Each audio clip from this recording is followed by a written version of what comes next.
Autumn, when the glimmer of the sun breathes life into stone. Autumn, a time for green, a time for blue, a time for red, a time for love. In New York, it was a time for hope.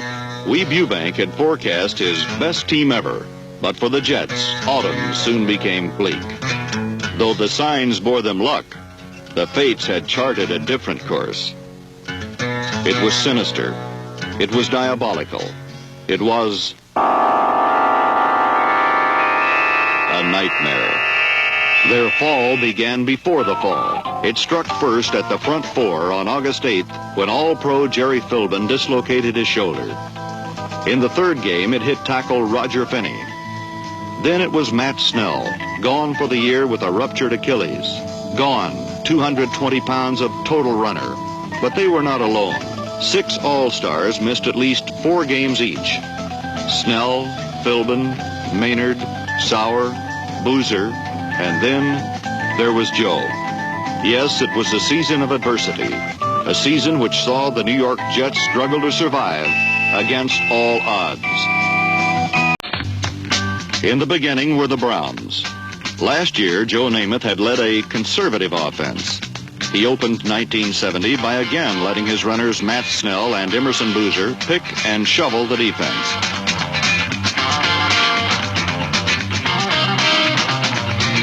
The strategy worked early, but fumbles and 161 yards and penalties forced Namath to play catch-up, and he filled the Cleveland night air with ringers. Soft, hard, short, long. 19 strikes. George Sauer caught 10, and as only he can do, Joe Namath carried his team back to within a kick. But Joe Willie was forced to throw once too often, and Cleveland branded the Jets a loser in their opening game.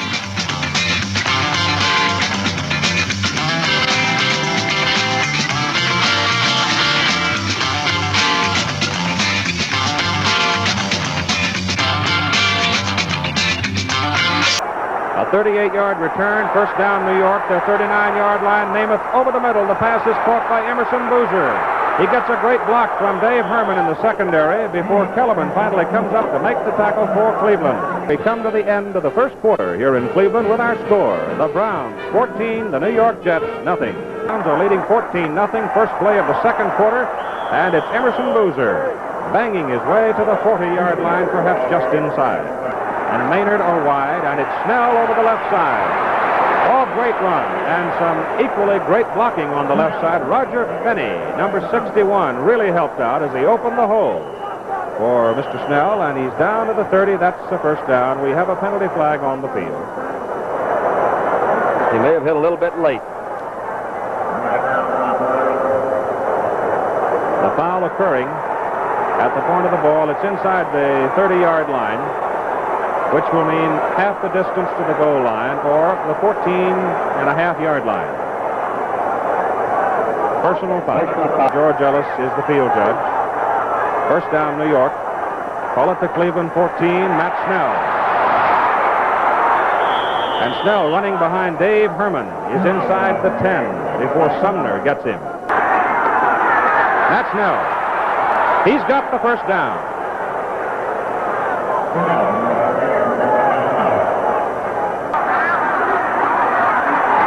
Emerson Boozer, touchdown. Right now, I want to say that in that drive, the Jets did what Joe Namath told us he was going to do. He was going to keep running right at number 2, Jerry Shirk, the rookie from Oklahoma State. And on that whole drive, Dandy Don, that's what they did. 12:07 to play in the first half. You're watching NFL Monday Night Football with timeout. The score now, Cleveland 14, the New York Jets 7. Namath to throw on second down and 8. He's got Sauer wide open. Sauer is dumped hard by Kellerman, but he's got the ball for a first down. Joe will throw again. Going deep, down the sideline. Sauer is there. He's got it. New York's ball, first down at the Cleveland 28. Right, let's take another look at it. He comes right back. This time the zone or the flood is over to this side of the field, the wide side. You saw Sauer make a great move to the outside and just get a couple of steps on Walt Sumner. And that's all you need with Joe Willie throwing. Namath's pass for Maynard. He's got it at the 32, and he is dropped right there by E. Rich Barnes, 32-yard line. Emerson Boozer. John Garlington finally runs him down, and what a run by number 32. And what a superb individual effort, and what a call with Weave. The setbacks are Boozer and Snell behind him, and Joe to throw. Gets his pass away, and he has a man wide open. That is Don Maynard, and Maynard, getting away from one man, is finally dragged down by Ernie Kellerman. 20 yards on the play, first down. Jets, the ball is at their own 40-yard line. Sauer wide to the left as Namath goes to throw. Throws for Sauer and hits him at the Cleveland 44-yard line. Walt Sumner to make the tackle for the Browns. Score. Namath throws, and the pass is complete at the Cleveland 31-yard line to George Sauer. 4-yard bolt by Homer Jones with the opening kickoff. That's Matt Snell. Oh, he's tough. He is down to the 24-yard line. That's Emerson Boozer. He's got a first down as he literally bolts up the middle and goes to the 17-yard line. Cleveland's 18. Namath looks at Sauer, hits him at the 13. George is inside. He's down to the 5. Right down at the 5-yard line before Sumner brings him down. He's in the ball game for the first time tonight, the big rookie. And up the middle goes Emerson Boozer for the touchdown.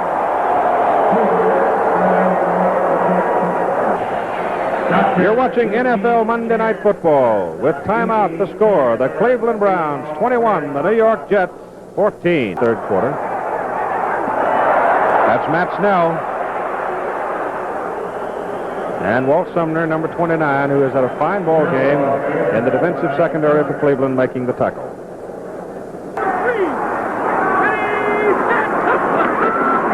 Emerson Boozer. E. Rich Barnes grabs him. The first man to get him.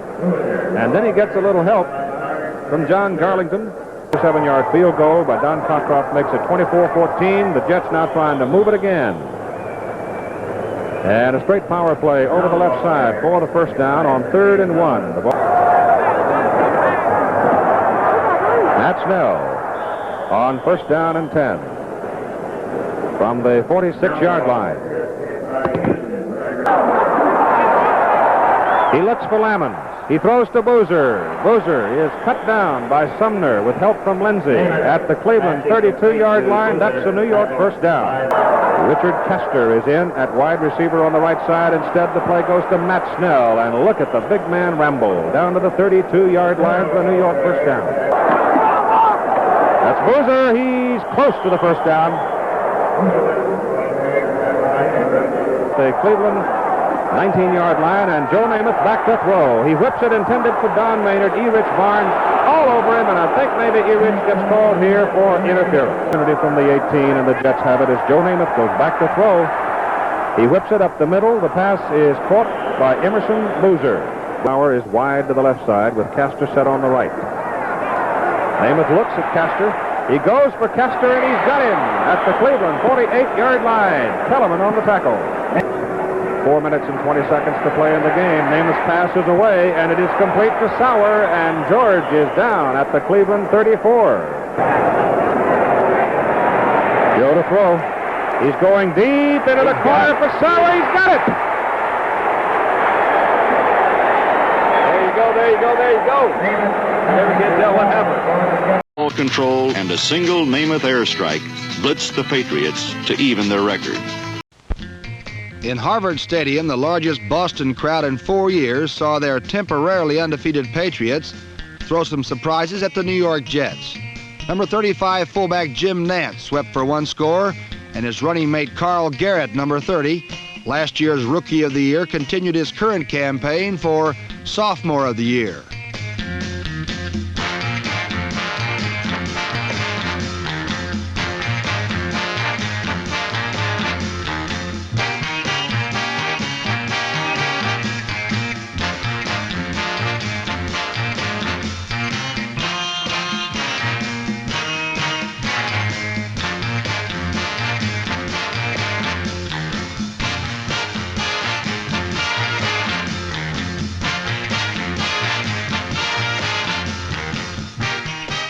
Another scintillating sophomore also gave the Jets nervous fits.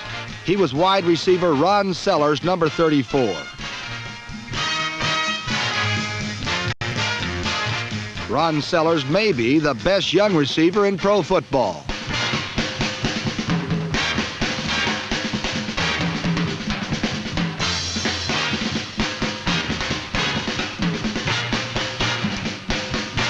Despite the brilliance of the Patriots' second-year sensations, the Jets won the game because Joe Namath played it cool against Cleve Rush's varied defenses.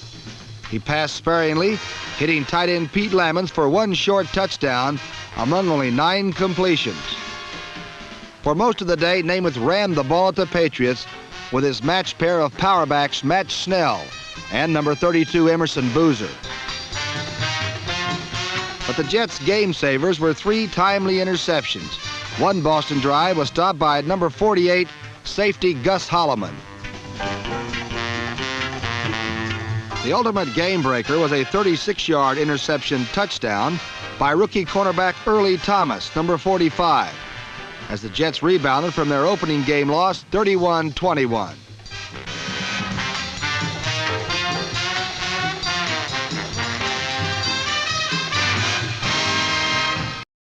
But in Buffalo, they would lose the battles and the war.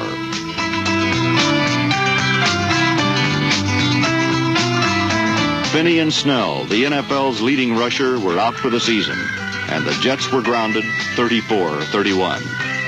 With a season's worth of excitement occurred within 2.5 hours at Buffalo's War Memorial Stadium, when the New York Jets met the Buffalo Bills. Rookie quarterback Dennis Shaw, number 16, led the Bills to a startling upset victory over the Jets, but not before he learned what pro football is all about.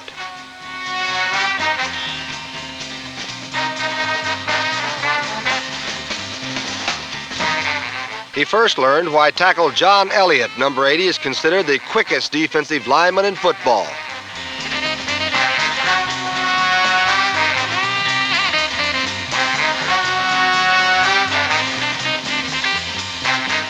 He saw why number 83, George Sauer, is almost impossible to cover by a single defensive back.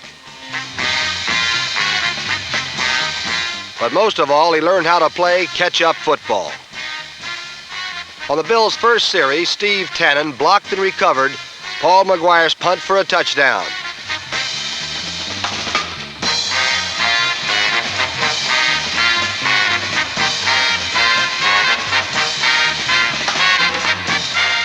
On the following kickoff, O.J. Simpson stumbled and sputtered and then blazed 94 yards through the Jets to tie the game at 7-7.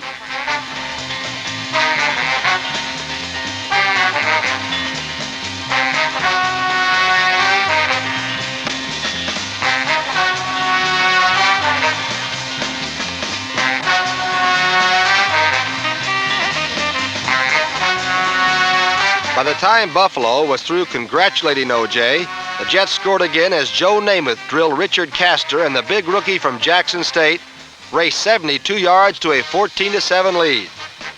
Within the space of 4 minutes from the opening kickoff, 3 touchdowns were scored.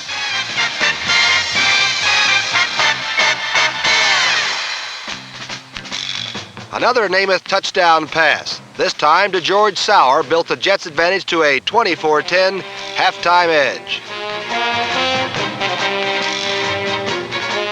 Shaw cut into the Jets' bulge with a pretty pass at the flag to Marlon Briscoe, New York 24, Buffalo 20. But the Jets refused to wilt. Broadway Joe gunned a rainbow to Castor, who raced to the Bills' 11-yard line.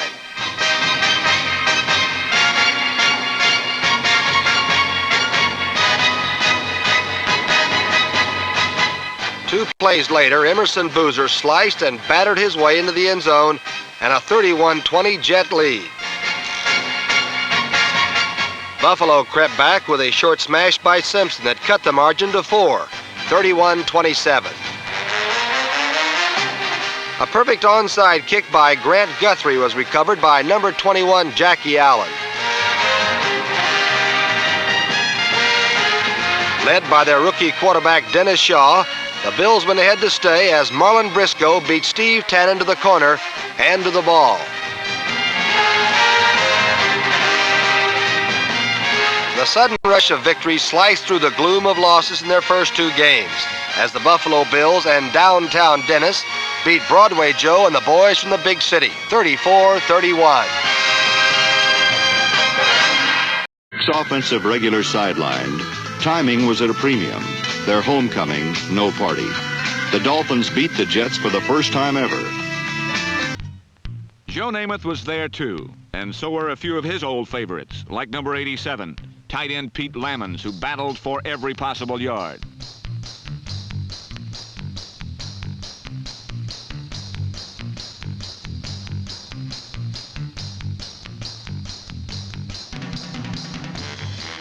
Another Namath favorite was there, number 32, Emerson Boozer, and he too gave it all he had.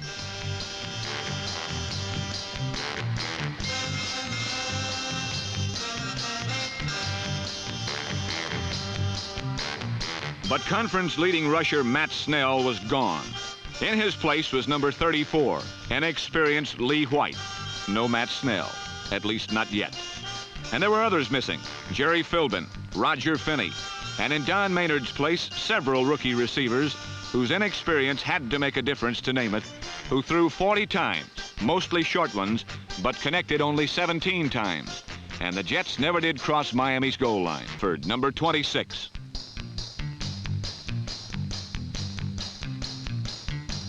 The Dolphins had won 20-6 for their third win in 4 games.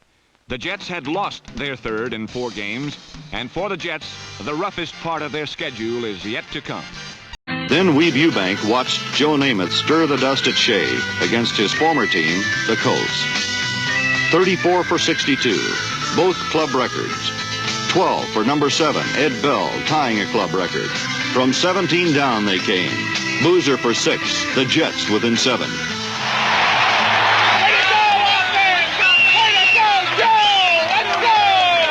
Way to work, Joe! Do it again, Joe! Come on, Joe! But they lost. They lost the game, and they lost their quarterback.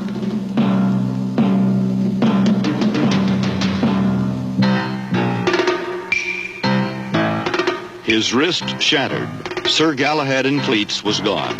What remained was Joe Willie in black and velvet, in pink and suede, in white and plaster. The Jets were now living on a win and a prayer. October 18, 1970, and Joe Willie Namath was deep in thought. He was thinking about a game played in Miami almost 2 years ago called the Super Bowl. On that memorable Sunday, Namath led his New York Jets to what many thought was the greatest upset in pro football history against the Baltimore Colts.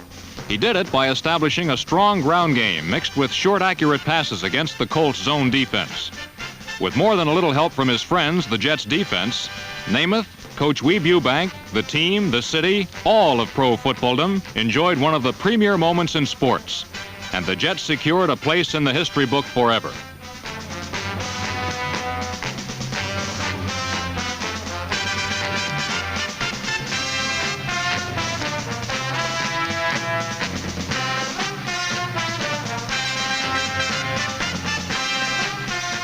Now, almost 2 years later, Namath and Weeb Eubank must have thought about that day. For today, they faced the Baltimore Colts again for the first time since. Coach Eubank had plenty to worry about. The Jets' offense was hurting with Matt Snell gone and Don Maynard not 100% yet, while their defense is completely reorganized and has yet to gel as a unit. Their 1-3 record to date is a reflection of that fact, plus the inability of Namath to lead his team to touchdowns, despite being second in the league in total offense. The Colts, too, have been an enigma since their Super Bowl loss to the Jets. Last year, they were mediocre, and this year, new head coach Don McCafferty has shuffled his 2 aging quarterbacks in and out, trying to find the consistent winner. Neither Morrill or Unitas has been devastating, to say the least. And although Baltimore has a 3-1 record, neither the offense nor the Colts' invincible defense of the past has looked particularly impressive. So today, the Baltimore Colts and the New York Jets present Super Bowl 1968 Revisited. The Jets had planned to pass anyway, but down 17, Namath would be under added pressure from the Colts line. The Jets' offensive line, however, gave him near flawless protection, and Joe went about his task. With George Sauer injured, Maynard became Namath's only target for a while, using him on the medium range down and outs and on the long bombs. It is virtually impossible to throw over a zone secondary, nor is it wise. But Namath here managed to complete a 45-yarder to Maynard, as the Jets were now on the Colts' 44.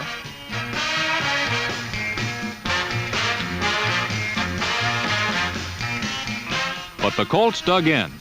Namath underthrew, then overthrew rookie Ed Bell, number 7, playing for Sauer. And Jim Turner, who is the Jets' only offensive weapon on occasion, put New York on the board, 17-3.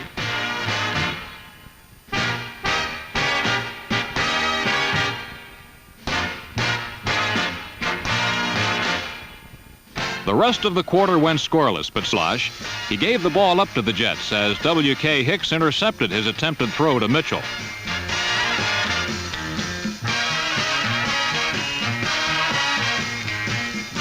On a repeat, we see that Hicks played it perfectly, made a beautiful one-handed catch to set the Jets up in Colt territory.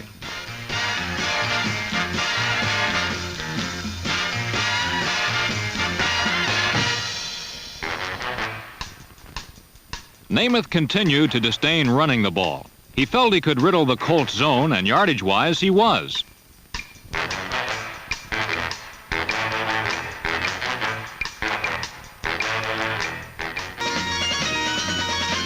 From the 4, Unitas and the Colts went backwards. After Elliott stopped Unitas on the 1-foot line, Ralph Baker caught Maitland in the end zone for a safety. It was now Colts 20, Jets 5. But the Jets' defense again sacked Unitas and stopped the Colts. They had only allowed 13 points of the Colts' 20, less a safety.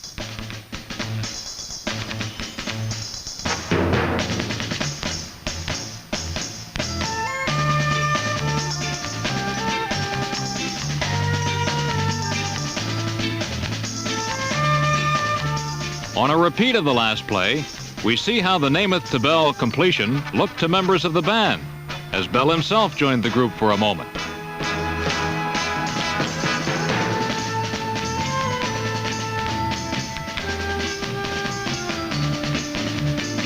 Baltimore again had the ball, but not for long. Free safety W.K. Hicks was in the right spot and returned the theft 35 yards.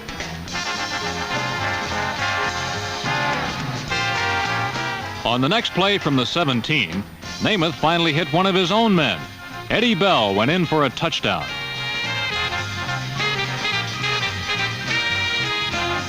A repeat of the score shows one reason Namath is as great as he is. When he drops back, he keeps the ball low, near his body. And when he unloads, he does so quickly with a flick of his wrist. It adds up to one of the fastest releases in football. The score now was Baltimore 26, New York 12. On Baltimore's ensuing series, another master of the fast gun, Johnny Unitas, passed to Eddie Hinton over the middle for a gain of 15 yards. Then the tide seemed to turn for the Colts. Unitas handed off to Jack Maitland, who lost the handle. The rookie from Williams College fell on his own fumble, however. But on the next play, Unitas was smothered attempting to pass, and Baltimore gave up the ball. The breaks finally were going the way of the Jets, and Joe Namath kept things hot. He hit Boozer coming out of the backfield on a circle pattern for a 7-yard pickup. But when he tried the ground game, he was again stopped cold. Matt Snell's absence was being felt more and more. So Namath was forced to the air, and despite the inevitability of the strategy, he flourished. His short and medium range passes were moving the Jets on their first sustained drive of the football game.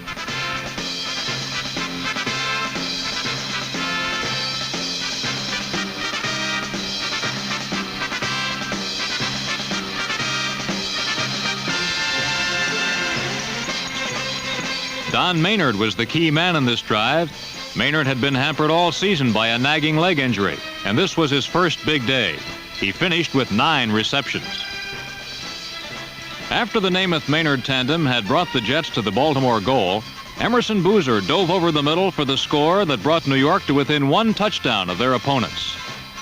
It was Namath who now prevailed in this battle of great quarterbacks. In high school, Johnny Unitas was Joe Namath's idol. In fact, Broadway Joe wore number 19 in those days and liked to be called Joey U. Passes to his setbacks and sideline slants to Maynard.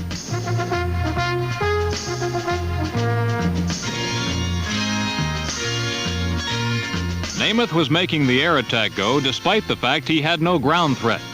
The Jets running backs gained the lowly total of 37 yards for the entire day.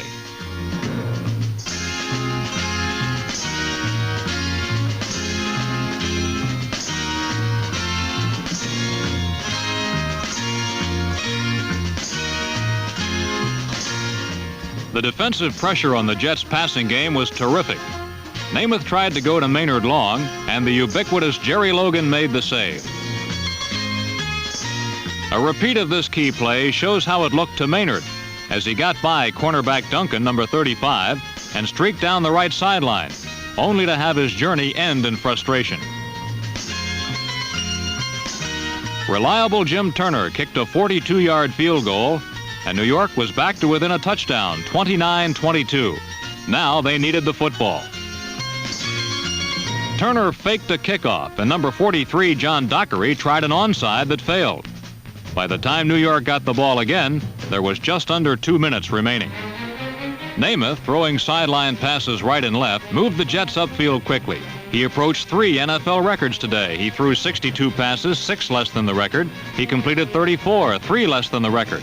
And he had 6 intercepted, 2 less than the record. His pass to Ed Bell tied a Jet receiving record. It was the rookie's 12th catch of the day. It turned out to be New York's last gasp. George Knock couldn't hold on to a Namath jump pass, and then on the Jets' last play, Emerson Boozer was talked out of a reception by Jim Duncan.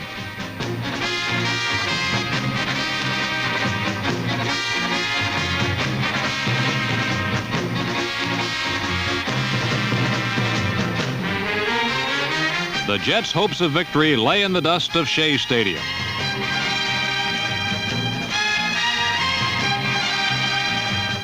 It only remained for the Colts to run out the clock. This they did with ease as they pounded into the Jets' defense time after time.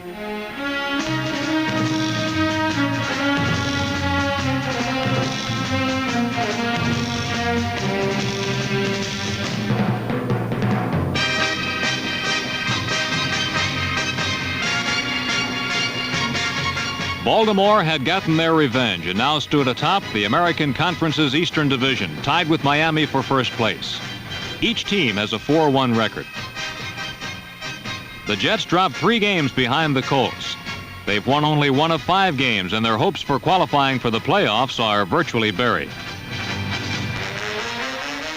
In this game, the Super Bowl revisited, Baltimore proved to the Jets that the past cannot be recaptured. Baltimore had won 29-22. The Colts' crusade, which had begun in the Orange Bowl 22 months ago, had finally come to an end.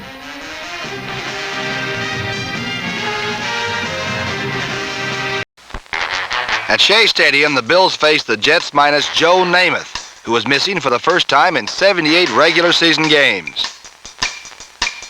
His substitute, Al Woodall, must have been feeling the pressure, as he had trouble handling the snap from center early in the game.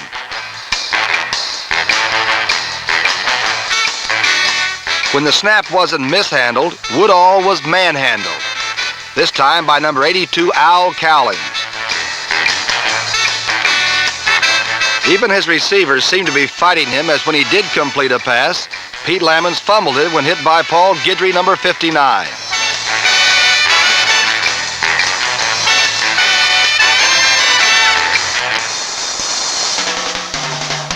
The Bills scored following the break when Dennis Shaw hit Haven Moses.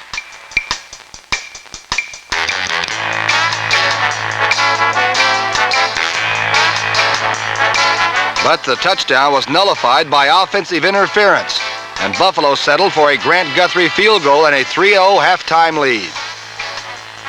In the second half, Woodall began hitting his receivers and moved the Jets to 2 field goals and a 6-3 lead as the Jets appeared ready to avenge an earlier defeat at the hands of the Buffalo Bills.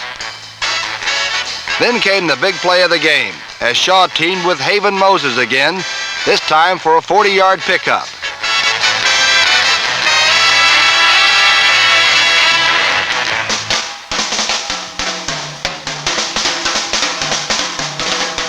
It set up Wayne Patrick's 3-yard score as the Bills beat the Jets for the second time this season. Final score 10-6 Buffalo.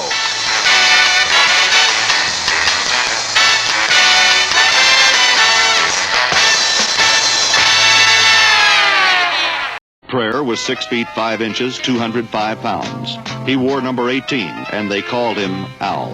He needed time. Time for the team to get used to him. Time for him to get used to 60 minutes of, "You're our quarterback." But as the weeks passed, Al Woodall responded. For the first time since rock and roll, New York had a quarterback with 4-ply wheels.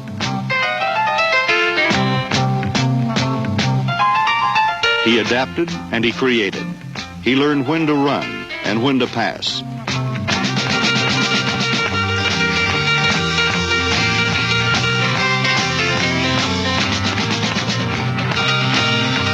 Compare him to Namath? Compare a pony to a thoroughbred. But give him time. He came in as an untested sophomore and left as one of the game's best number 2s. And someday, the headlines will read, "Broadway Al does it again."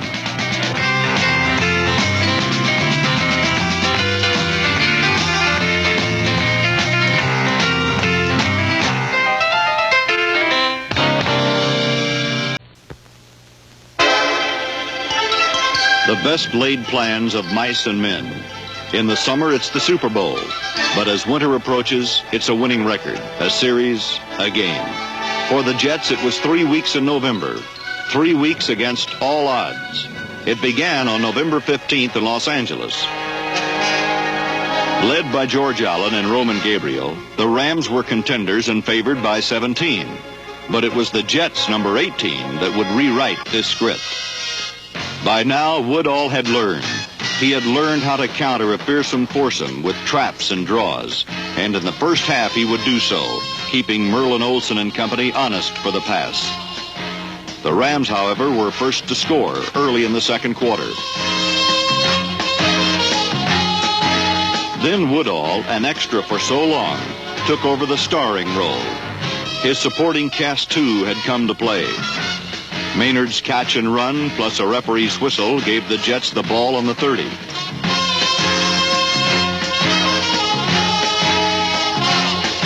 Maynard left with an injury, but the next play saw his replacement, Rich Castor, tie the score at 7.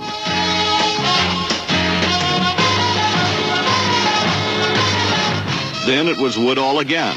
A pump fake, a pass to Maynard. First and goal on the 3. The line blocked and the runners ran. George Knock pushed and shoved, and New York led 14-7. Earlier in the game, the Rams had been stopped near the goal on a community effort. Now, late in the first half, the situation was the same, and so were the results. Roman Gabriel and his Hollywood 40 could not penetrate the Leather Boys from the big city. The half ended with Al Atkinson intercepting, and New York sitting on a 17-7 lead.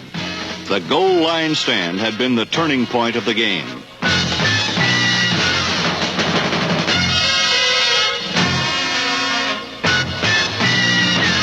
The second half would be an anticlimax. Al Atkinson continued to dominate the Rams' offense and would be awarded a game ball for his efforts.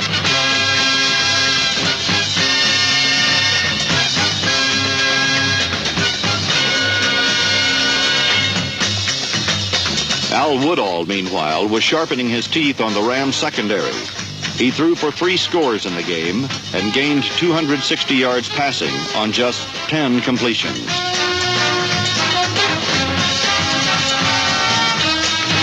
It was, without question, the Jets' best game of the season. And as Lee White took a screen pass and followed Schmidt, Herman, and Rasmussen over the goal, the drama was over, the script rewritten. the Rams almost knocked out of contention. The Jets winners in the biggest upset of the year, 31-20. More than 76,000 fans filed into the Los Angeles Coliseum to see the New York Jets and number 18, young Al Woodall, take on the Rams and a better-known number 18, Roman Gabriel. The Rams needed a victory to stay within one game of San Francisco, and Gabriel got them going in the right direction with a touchdown to number 84, wide receiver Jack Snow. There were other flashes of the old Ram brilliance, such as this pass to running back Les Josephson, number 34.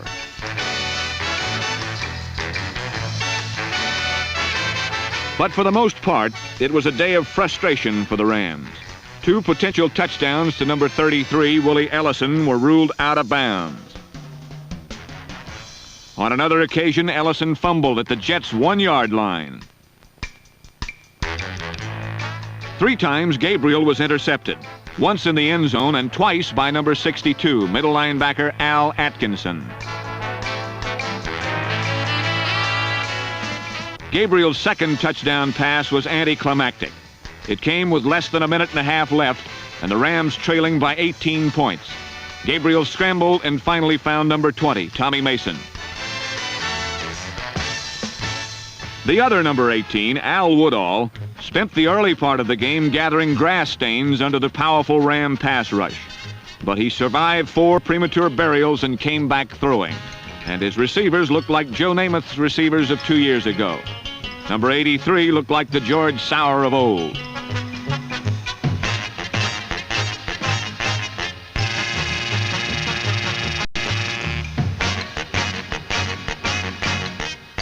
Number 13 looked like the Don Maynard of old and the all-time pro yardage leader.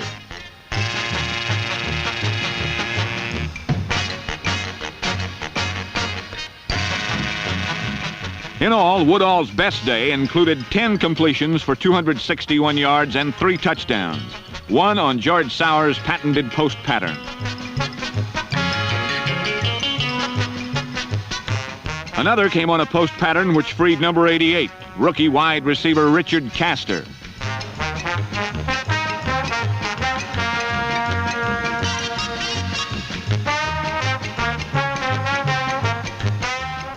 Woodall's other scoring pass was an inside screen to number 34, Lee White, a second-year running back from Weber State College. It wasn't the Super Bowl, but it was a great way to break a 6-game losing streak. Jets 31, Rams 20. Coliseum in Los Angeles. The New York Jets against the heavily favored Los Angeles Rams. Al Woodall, Namath's substitute. The pressure, enormous. The Rams jump to a 7-0 lead. Then the Jets on a 3rd and 2 situation. Woodall hits Don Maynard, number 13. Maynard breaks downfield.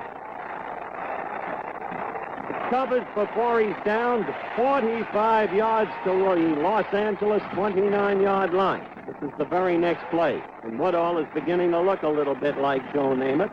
He's right in that pocket. He hits the rookie from Jackson State, Richard Castor, who's all alone. The Jets have tied it at 7-7. The Jets have driven to the Rams 3. He hands off to George Knock, the youngster from Morgan State. Knock is in, and the Jets lead it 14-7. Now in the 3rd quarter, following an exchange of field goals. Once again, Woodall, who hit for 10 of 17. This time, George Sauer. The beaten player is Kermit Alexander. Sauer streaks down the sideline. It's a 67-yard pass played to the Rams 11. Very next play. Woodall is now calling plays like a pro. Lee White on the screen pass.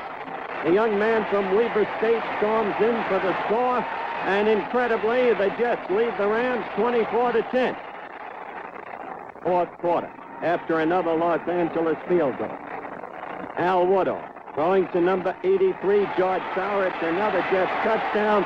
The final score becomes 31-20, a big upset. The Jets over the L.A. Rams. The following Sunday, it was a day for defense, a day for what the players called the green slime. They punished the Patriots 17-3 and sent Joltin' Joe Cat back to Boston with a sore machismo. 89 total yards, only 23 rushing, and for the second straight week, no first downs rushing, both club records. The Bandage Brigade had done it again, November 22nd. In Shea Stadium, the Boston Patriots suffered their 9th straight loss. However, their defense had one moment of glory when number 23 Darrell Johnson broke the Shea Stadium hop, skip, and jump record. By blitzing all their linebackers and even a safety or two, Boston did manage to nullify the passing attack that had destroyed the Los Angeles Rams. Against the run, Boston was just as stingy, but for the 9th straight week, the Patriots' offense failed to complement their belligerent defense as the Jets held Boston to a paltry 80 yards in total offense.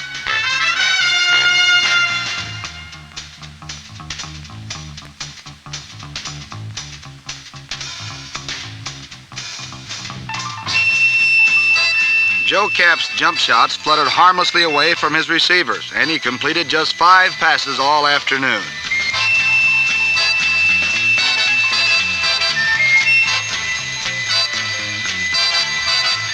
Missed assignments by his line resulted in a physical beating for Kapp, while missed mental assignments plagued his substitute Mike Tolliver, number 17.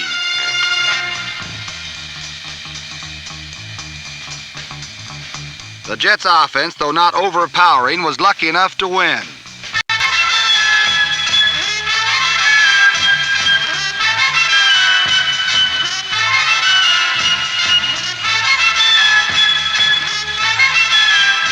Setback George Knock eased through the Patriots' gutty defense for 2 touchdowns as the New York Jets won their second straight game 17-3. Were these 2 victories shots in the dark? Were the Jets but rocking horse winners building castles in the air? Shea Stadium burst to find out on November 29th. Bud Grant's Minnesota Vikings were the enemy. It would take a super effort to beat the Purple Gang at their own game, hit and tough. But from the first play, it was evident that that's exactly what the Jets' offense was going to do. Herman took Larson, Hill Marshall, Foley Eller. They took them and they left the Minnesota Maulers soiled and spoiled.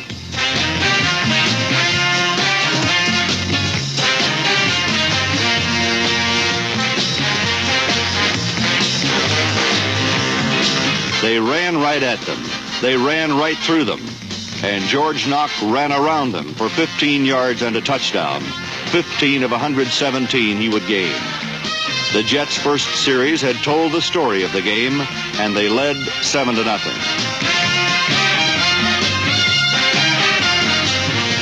Defensively, too, the Jets would out-hit and out-tough the Vikings. They took a page from the Vikings' own lexicon and hit and smacked and socked and tore at quarterback Gary Quazzo, forcing him out of the game in the first half, while holding his runners to just 59 yards on the day.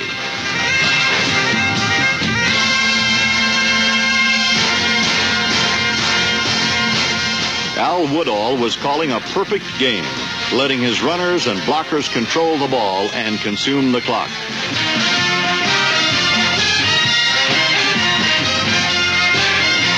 Jim Turner's field goal gave the Jets a 10-3 lead at the half.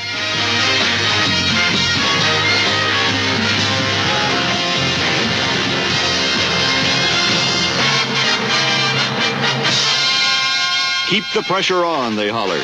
Keep on keeping on for 30 more minutes. And Al Woodall kept on. George Sauer did too. And it was 17-3 after 3. But the Vikings had the best record in pro football and would not die easily. Bob Lee drove them down. Jim Lindsay scored. And with 10 minutes left, it was 17-10. 10 minutes left. 10 minutes for a defense that had worked so hard all year to preserve a stunning upset over a champion. 10 minutes left for John Elliott to charge and sack. 8 minutes left for W.K. Hicks to steal and run.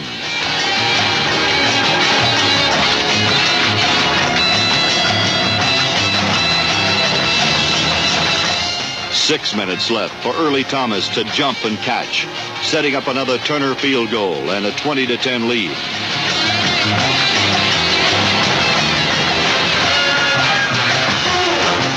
And 10 seconds left for Steve Tannen to shut the door and bolt it.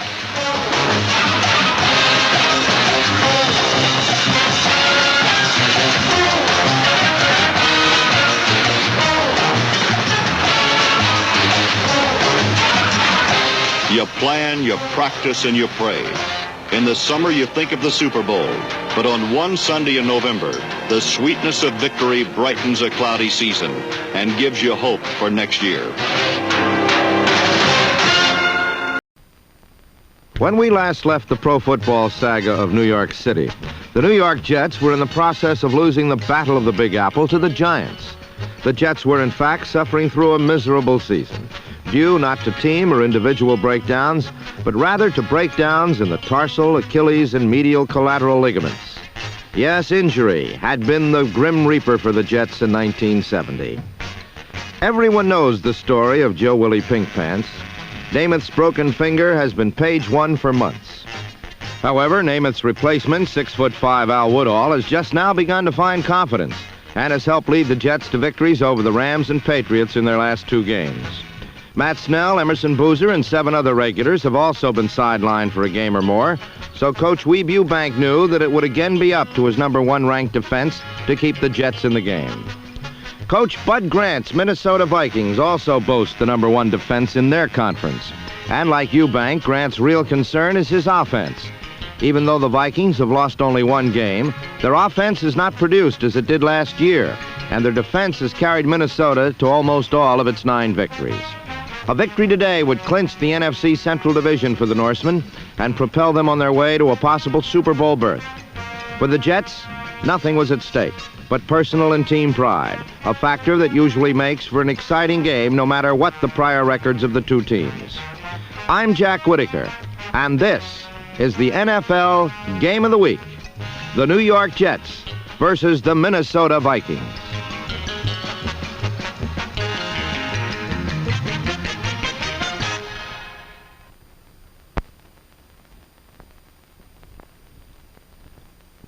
Under the dapple gray skies of Flushing, Long Island, the game opened with a perfect spiral by Jim Turner on the kickoff.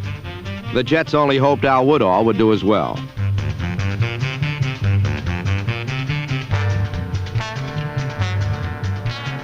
Minnesota's game plan was the same that had made them the best team record-wise in all of football, a blend of the ground game and the air attack. But they found right away that the Jet defense, #2 against the rush, was not vulnerable. Quarterback Gary Quazzo's plan also was to set up the Jets secondary with short sideline patterns to his wide receivers and then send them long.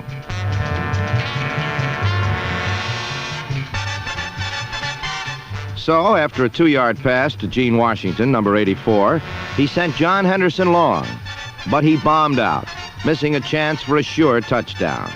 The Jets had held on 3 plays. Coach Ewbank's plan was a similar one, but on his first series, Al Woodall came out throwing to Don Maynard. Then Woodall went to his ground game.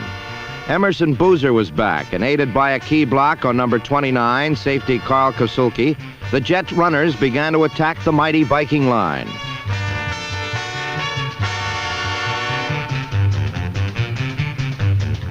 Al Woodall doesn't have Joe Namath's knees and is not adverse to running himself when necessary.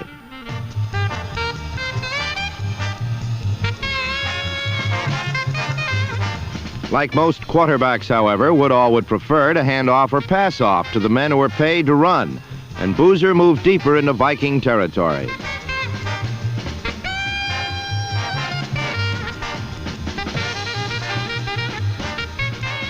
Then number 37, George Knock, took over. Knock, the second-year man from Morgan State and Philadelphia's newest gift to Gotham, has been running superbly since taking over a few weeks ago. And on 2nd and 2 from the 15, he swept left and into the end zone to culminate this carefully executed, well-conceived drive for New York. It was only the second touchdown on the ground against Minnesota this year. On the replay of the touchdown, watch Boozer number 32 take out the cornerback, allowing Knock to get around the end. Knock is playing out his option this year, and from the way he has been running, he'll be holding all the cards at the negotiating table. New York had the lead 7-0 and had eaten up almost one-half the first quarter in doing so. It's had a surprise of their own, an all-out blitz by all the linebackers. Larry Grantham made the tackle for a 6-yard loss, and Minnesota had to punt again. The Jets' second possession was again sparked by George Knock as he broke 4 tackles and was picking up 5 yards a clip.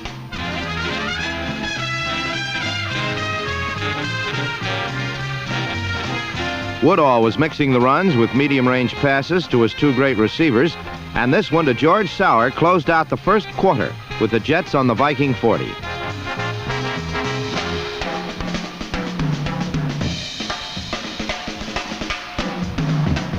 Philadelphia may have bad blue laws and water that is worse, but Ben Franklin's George Knock was making Jet fans forget all this.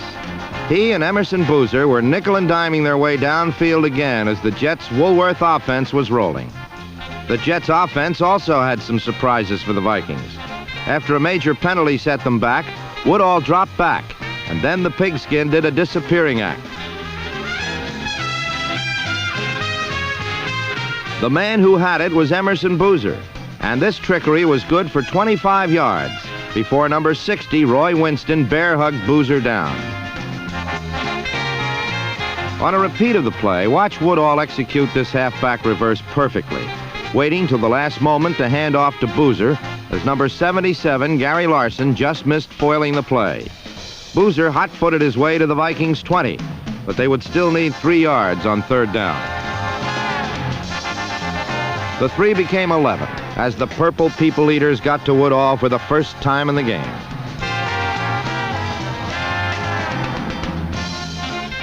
So Jim Turner came in and booted his 13th field goal in 26 attempts. Jets 10, Vikings nothing. We'll be right back with more exciting action on the NFL Game of the Week.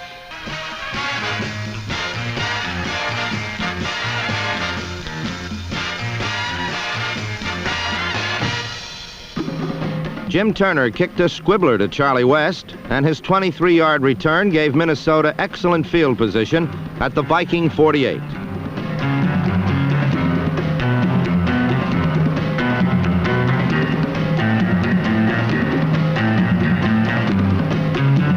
When Lee passed to Washington at the left sideline for a gain of 33 yards, it looked like the Vikings had gotten their game together at last.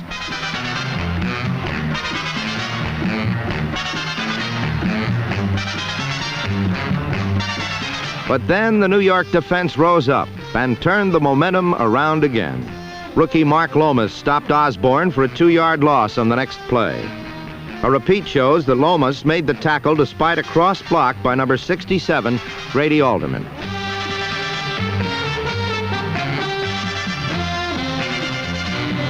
On 3rd down, Lee went deep, but his pass was broken up by Steve Tannen. The fine play of New York's 2 rookie cornerbacks, Tannen and Thomas, was one of the keys of the game. Then the Jets got a big break when Cox, the league's leading scorer, missed a field goal from the 28-yard line. 4 plays later, Minnesota had the ball again, but got nowhere. On 3rd and short yardage, number 32, Oscar Reed, tripped over his own man, number 64, Milt Sunday. Cox was forced to try again, this time from the 53, but his attempt was partially blocked. New York's magnificent defense had held again.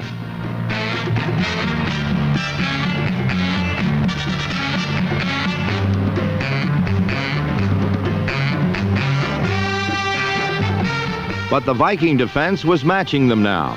The Jets had to give up possession again, and Minnesota had another chance. This time, it ended in an interception by safety W.K. Hicks at the New York 9-yard line. We'll return with more. But Lee's next pass over the middle was tipped into the hands of W.K. Hicks for his 2nd interception of the game, and the Vikings had been thwarted again.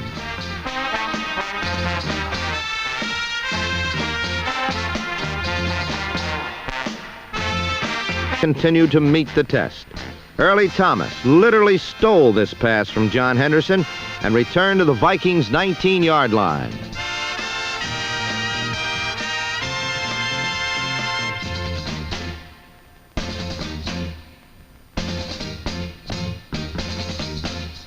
Four plays later, Jim Turner put the ball through for 3 points and a 20-10 Jet advantage with only 3 minutes remaining in the game.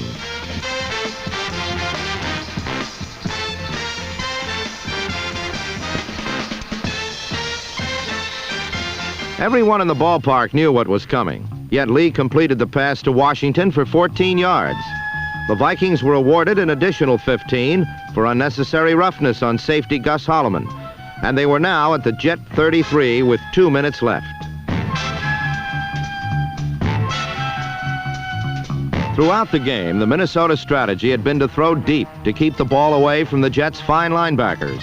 But now Lee's pass for Lindsey was broken up by Al Atkinson in the right flat.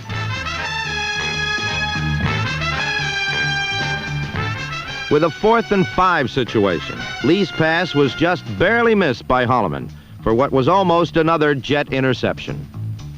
Any chance the Vikings had of winning had now disappeared. 4 plays later, Minnesota got their last chance with the ball. Number 80, John Elliott, took care of 1 down by dropping Lee for a 13-yard loss.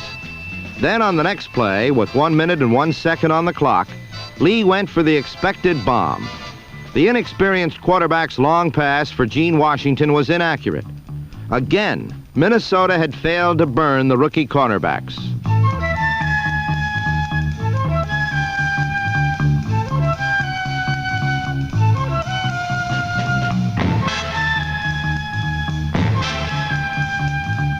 Minnesota was to have one last play, and the New York Jets were on the brink of one of their greatest victories.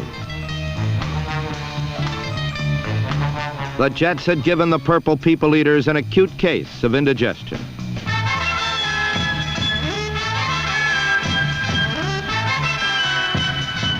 Bob Lee, who had been a 17th round draft choice, made a last-ditch effort for Washington, but it was picked off by Steve Tannen. The Jets had their 4th interception of the day and their 3rd straight victory, 20-10.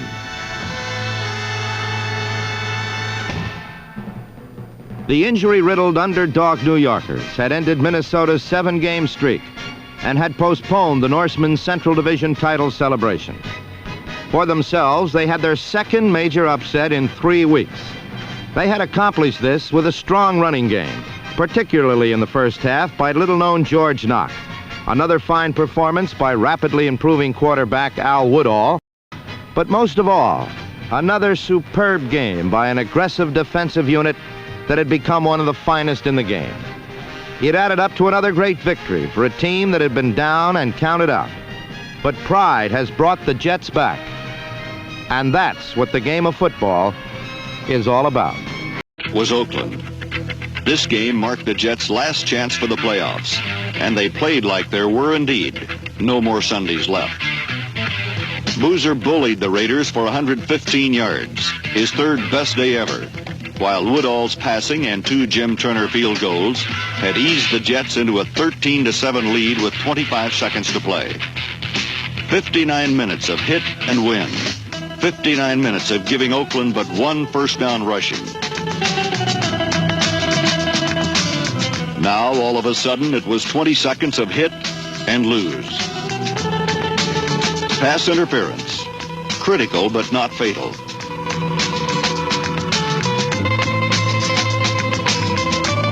Eight seconds. Time enough for LaMonica to unload a prayer. Time enough for Warren Wells to catch it. 2,000 plays in a season, but really just this one.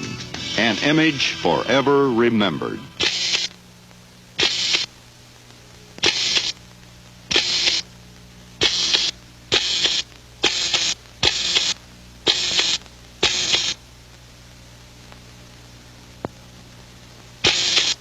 Heartbreaks, injuries, but through it all, Coach Eubank had to be proud, especially proud of his defense, the AFC's best. If a Hollywood director conceived and put on film what Coach John Madden and the Oakland Raiders are accomplishing for real, the movie-going public would freak. But against the Jets at Shea Stadium, it truly looked as if the Raiders had run out of miracles. The Jets, with number 32 Emerson Boozer alive and kicking, ran successfully as Boozer gulped 115 yards. But the elements and good defense combined, and the Jets led by only 3-0 at halftime.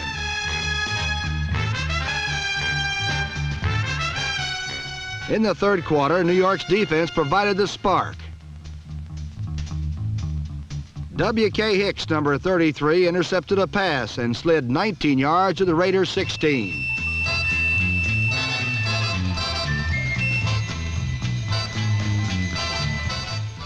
From there, Woodall threw a perfect pass to Pete Lammons, number 87, and the Jets led 10-0.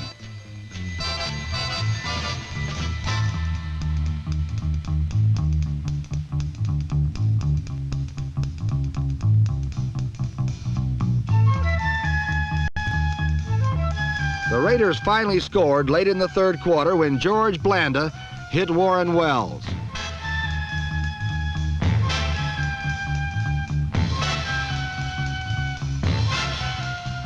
But the Jets seemed destined to win. Al Atkinson made the Jets' second interception.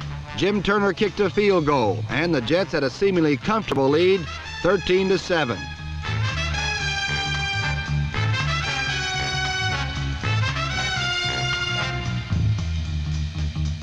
But with 8 seconds left, it happened again.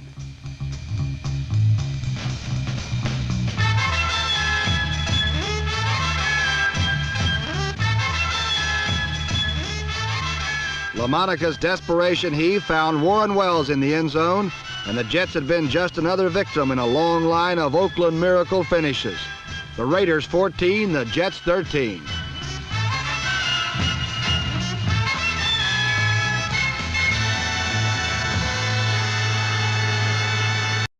They came, they saw, and sometimes they doubted. But in a year of X-rays and extras, the Jets remained a competitive entry. They gave Don Shula and the playoff-bound Dolphins a day with Dracula in their 13th game. For nearly 60 minutes, they scared the Dolphins into believers.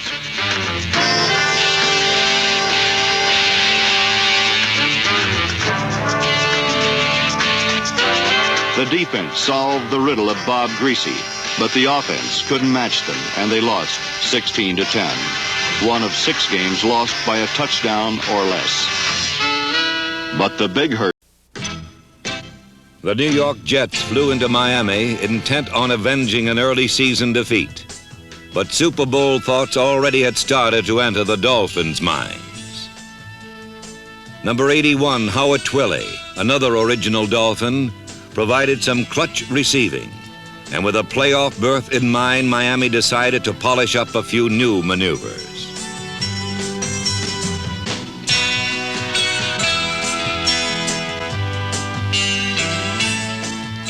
But old familiar tactics worked just as well.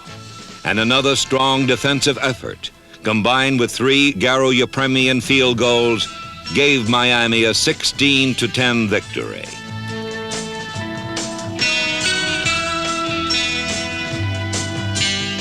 In previous years, Miami had never beaten New York. In 1970, they did it twice.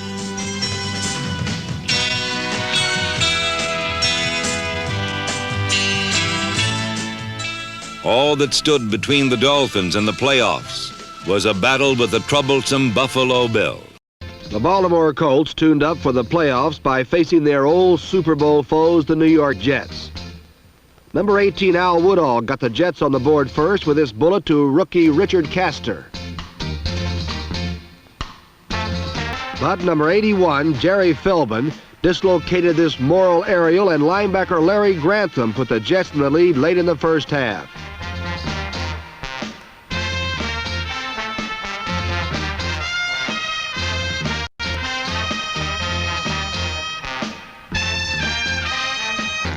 The Baltimore Colts are more than a team. They are a tradition as the Jets keep learning. This time, 35-20, Baltimore.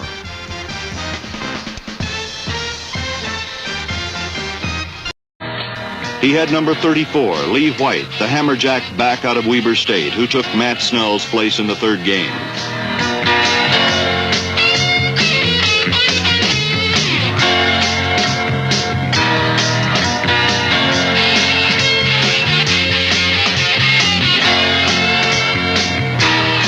He had number 37, George Knock, from the city of brotherly love. Knock appeared midway through the season and never left, gaining over 400 yards.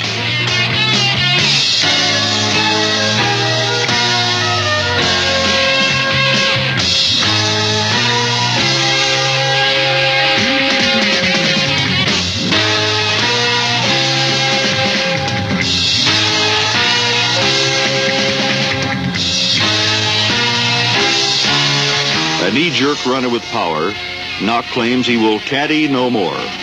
Not even for this man, Emerson Boozer.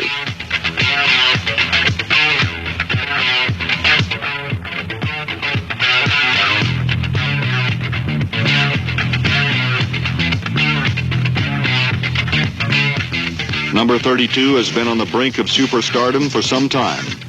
Only injury has kept him mortal. Although he missed 4 games, he gained 600 yards, averaging 4.5 yards a carry, making it his best year ever. Until Boozer and Snell were injured, the Jets led the NFL in rushing. After that, All-Pro lineman Winston Hill, along with Herman, Schmidt, Foley, and Rasmussen, often were in front of a second-string backfield. The pressure was greater, but they dug in and gutted out another good year in the foxholes. They blasted and they jousted. The passers threw and the catchers caught. Number 87, Pete Lammons, was the only regular receiver healthy for every game, and he was alive and well, living in defenders' arms. Not so with country Don Maynard, who was literally hamstrung for much of the year. The new kid was number 88, rookie Richard Castor. While Maynard was stretching his injury, Castor was stretching his 6'5" frame. Like Maynard in his prime, Castor has that lean and hungry look. And like Maynard, he can run like a deer. Don Maynard's legacy is safe with number 88. They threw to the deer, and they threw to the flea. Number 7, rookie Ed Bell, squirreled his way around defenders as another of the medics that came to save the injured.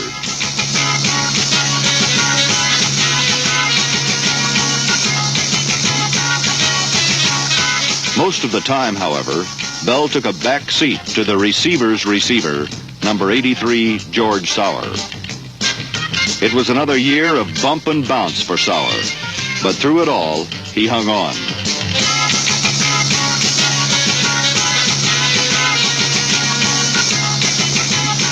With 6 years behind him and at least 6 more ahead, the eyes of Texas will cross the legs of defenders, and happiness will be George Sauer all alone again.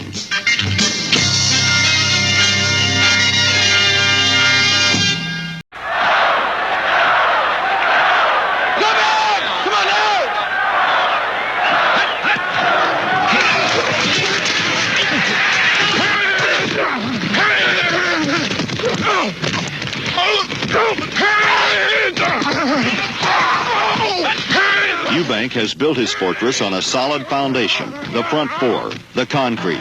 Left in Jerry Philbin, an all-time AFC All-Star. Number 85 tackles Steve Thompson, the swing man. Number 86, Verlin Biggs, the hatchet. Mark Lomas, number 84, began the year for Philbin, ended it for Thompson, and started all 14 games. Number 80, John Elliott, was all-conference. He should have been all-pro. At 240, he is light for a tackle, but there are none quicker.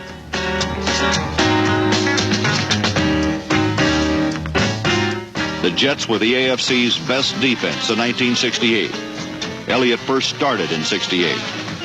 They were number 1 overall and against the run in 1970. John Elliott again made it happen.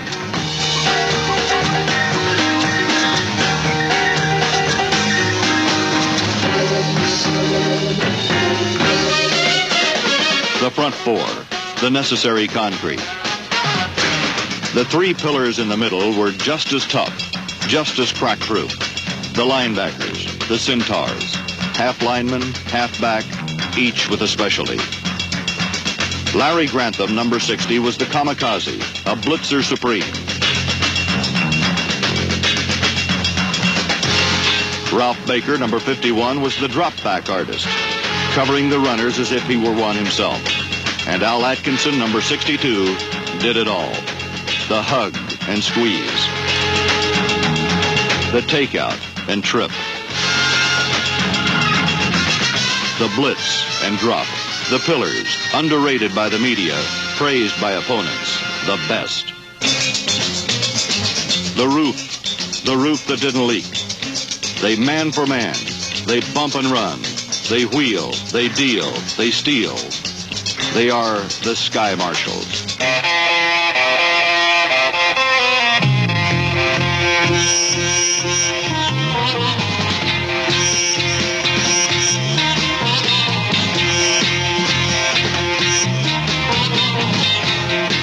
From Florida came number 21, Steve Tannen. The rookie met the pros and prevailed.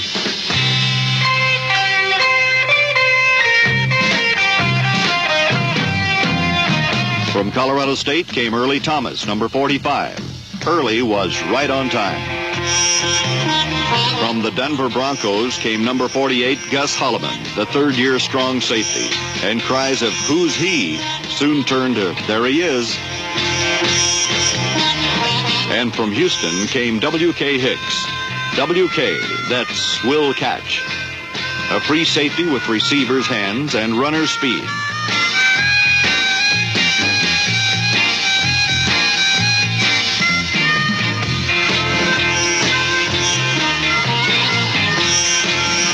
W.K. Hicks, the dean of a secondary of 4 new faces that led pro football with the best percentage defending the pass.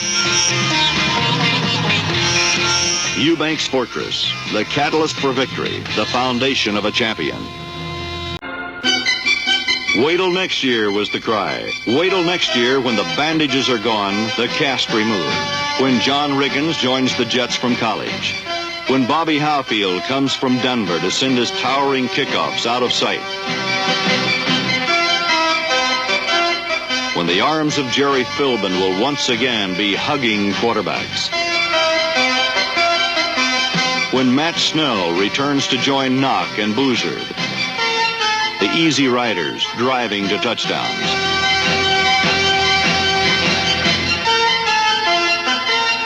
When George Sauer returns to add sweetness. And Don Maynard wisdom to the Jets' passing attack. And wait till next year when the man returns. Returns to light the lights of Broadway, to fire the soul of a city.